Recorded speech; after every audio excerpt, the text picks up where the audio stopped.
Welcome to the Nomi Bachar podcast.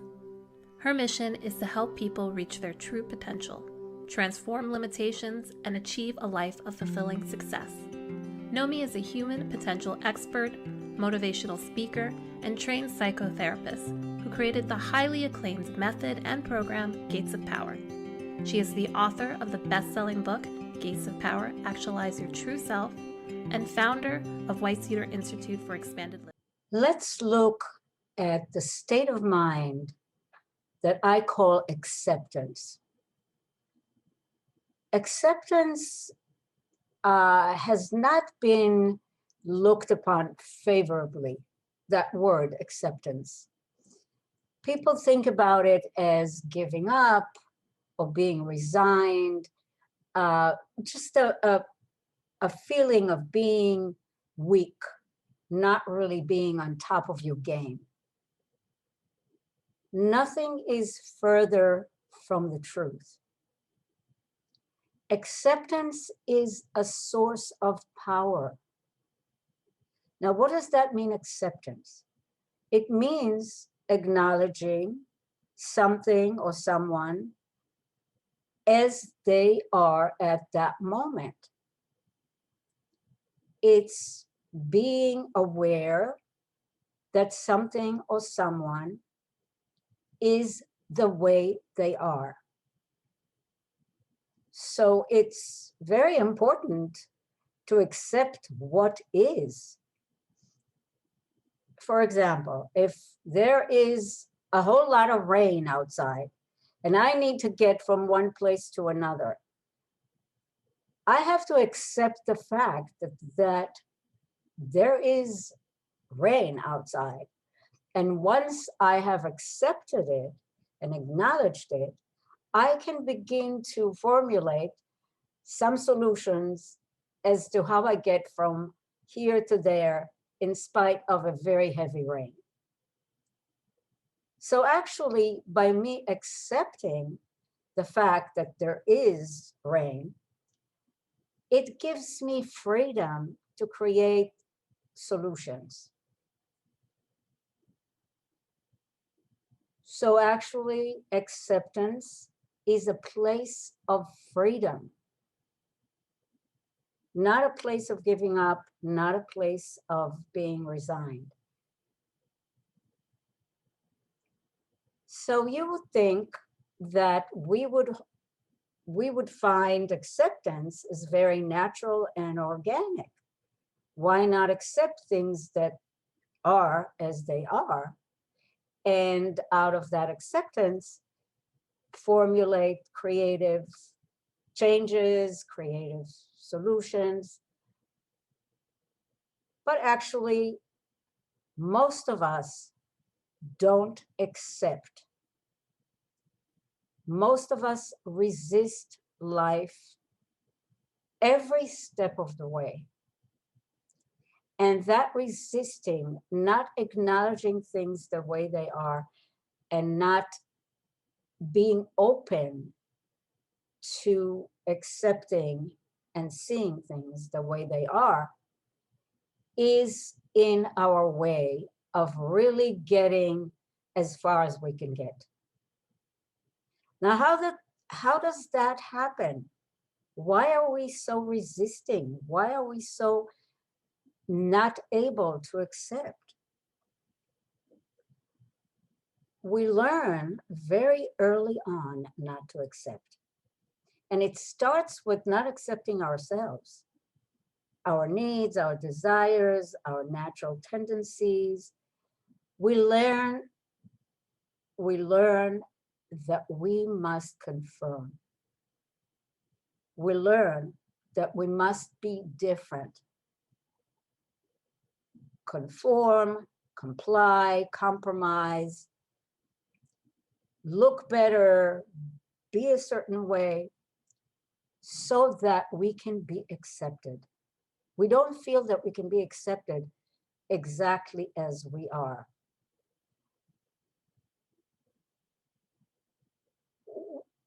Yes, there is this dichotomy. You do not accept yourself so that you can be accepted. And why is it so? Because there are some negative, uh, criticizing, judgmental messages that we get about ourselves. And we feel that we cannot be just the way we are, so we need to be different in order to be accepted and in order to feel safe and feel loved and appreciated. So that's when we start to not accept.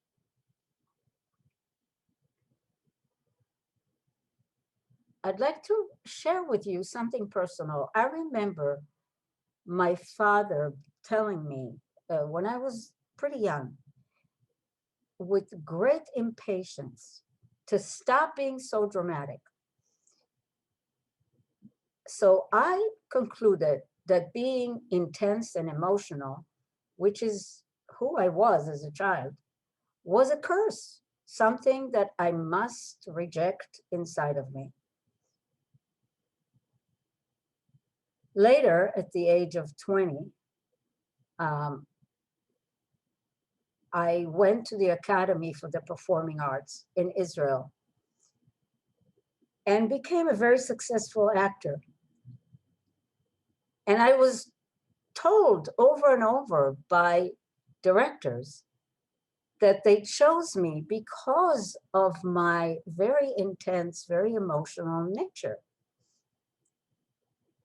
And this was the very thing that my father rejected in me.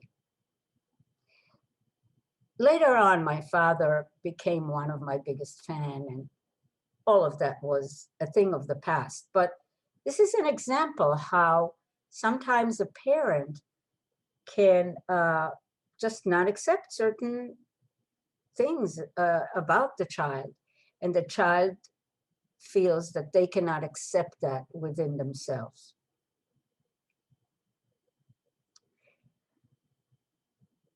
When we accept ourselves first, with everything that is great about us and with the things that we need to work with and grow within ourselves, we are allowing ourselves to be. And by allowing ourselves to be, we can begin to grow, to shift, to become more and more and more what we are. So, acceptance, as I said before, is a place of freedom and creative endeavor. It's not a place of confinement. Also, acceptance allows you to be open, to be receptive. And being receptive means that you will be able to receive. It's very important to receive the life abundance, to receive love, to receive ideas, to receive inspiration, to, to receive anything in life.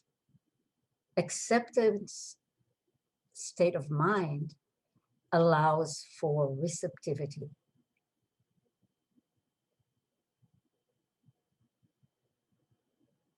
And that state of mind of acceptance and receptivity opens up a whole space of new possibilities.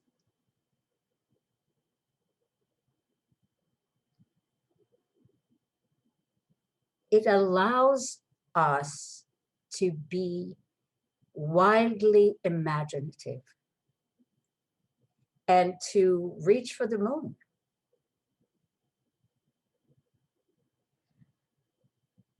So I suggest that you make it a personal practice for yourself, as I do, to notice when you are resisting.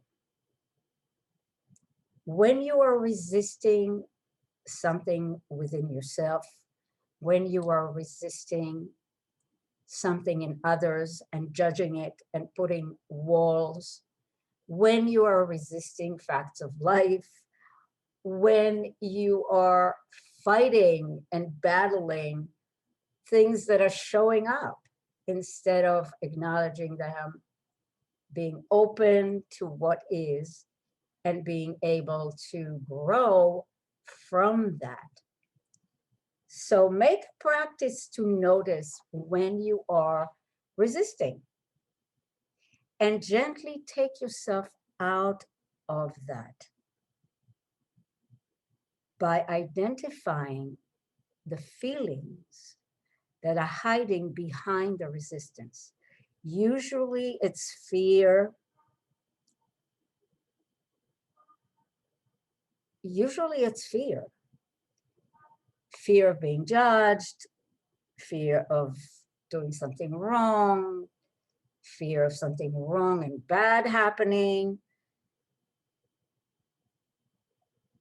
Acknowledging the fear, acknowledging the pain, sometimes there is pain there, and allowing yourself to accept that and move with the feeling.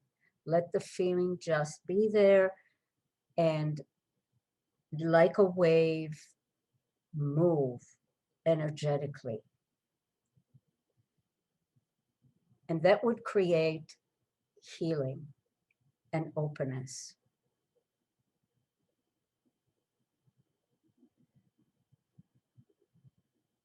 So the practice of acceptance will lift your self-judgment. It will lift your judgment of others. It will lift your judgment of life and living. It would release you, it would free you, and it would give you this open space of being able to create new possibilities, new ways of being in life, enjoying life, playing in life, being creative in life.